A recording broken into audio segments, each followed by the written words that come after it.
Wel, mae yna fwrlwm yma, a mae yna sicr ddigon o sŵn yma yn y shed ffwr a ffli. Ac un dyn sydd wedi bod yn brysur ddo i'n berniadu rhai o'r adar arbennig. Mae Dilwyn Green. Sut ydych chi, Dilwyn? Sut ydych chi? Ydych chi'n ddyn brysur iawn ar y berniadu yma? Wel, dwi'n bod brysur y sioe yma, a dwi'n bod brysur trwy flwyddyn i gyd. A hein di'r gorion yn y sioe? Yn y sioe yma, hein di'r gorion o'r goria, a rei dwi wedi benadu ydi large australop yma. Yr australop di honna? Ia. Dwi'n gweld. A large black binocchar yma. Large black bear? Black binocchus. Black binocchus. Dwi'n mynd gyfarwydd iawn o'r enw yma rhaid i gyfarwydd. Mae hein yn dydwy wya gwyn mawr. Dydw'r star. O, reit. Ond i ddanos, rhyw fwydd gyd ar y gora efo nhw, am bod gen nhw'r lob gwyn ma, maen nhw'n cracio. O, dwi'n gweld. A dyn nhw'n cracio, wel, mae dyddi a danos wedi gorffan. Wedi gorffen. Wedyn, jes bridio. Ond mae yna un fan hyn arbennig iawn. Oes. Ceiliog du. Ceiliog du. Siami ydi o. Siami? Ia, eam Siami. Os am llawer o hein i gael yn Brydain. Ond beth sy'n wahanol i hein ydy, gen nhw croen twyll. Dynwch allan i ni gael golwg nes arno fo. Dynnu allan o'n.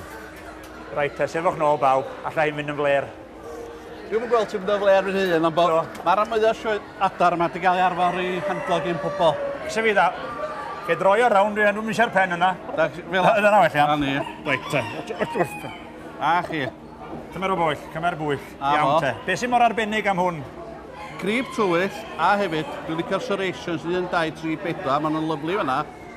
Hefyd, os ydych sbio nhw, mae gluon o yn gwyrdd sy'n beth da. A bod weithiau beth sy'n digwydd ydy, maen nhw'n mynd yn las. Dwi'n gweld.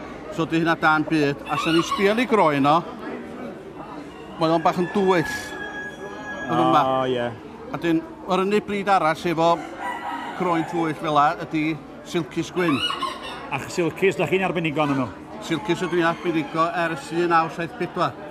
A hyn ydych chi'n gadw hyd heddiw? Dwi'n dal i gadw nhw un ar un lein a, wel, dros y blynyddoedd. Ac yn sioia nhw hefyd? Dwi'n danos nhw rond y lad i gyd.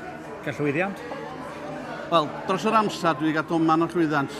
Dwi wedi cyrra yn y sioe yma, Best in Show, efo'r iar wen. Y tro gynta adag yna iar silky gyro Best in Show. Ond hefyd, dwi wedi gyro yn y National Best Live Breed 2 waith. Wel, dad. Dwi wedi gyro bob peth, de. A di teithio'r byd yn dangos, yn ni'n dweud. A di heiddi'ch lle yn berniadu, yn ni'n dweud. Do, dwi wedi bod yn teithio fel berniad. Dwi wedi bod yn fyny i Wic, Isle of Man, Gogledd Werddon. Dwi wedi bod i Cornwall. Wan, bob man te. Bob man. A glywys i bod chi wedi bod yn gwneud aroliadau fyd. Be di'r aroliadau yma da chi'n gorau basio? Aroliadau berniadu. O, reit. Nes i uchar ei fi yn ganol 80au i 90au. A da chi wedi pasio bob un? Dwi wedi pasio bob un o 8 i gyd sy'n na. Practical a theory a un y flwyddyn da chi gael trio. Reit. A hefyd, dwi wedi pasio, yr unig un yn Gymru sydd wedi pasio'r exams i gyd. Dwi, ar y teg. Llongyfarchiadau mawr i chi. Yr unig un sy'n mynd i siarad Cymraeg hefyd. A mae hynny'n bwysig. Yndi, a yn gyfan cwbl, 29 o briniadau judges i gyd sydd wedi pasio fatha beth dwi wedi gwneud. Da chi'n bryn a da chi'n brysur. Dilwyn, cymwch chi hwnna'n ôl, achos dwi'n dechrau mynd yn nerfus, fo i'n gwasgu gormod. Dwi'n mynd i chwilio am mwy. Diolch am y sgwrs, Dilwyn. Diolch i chi.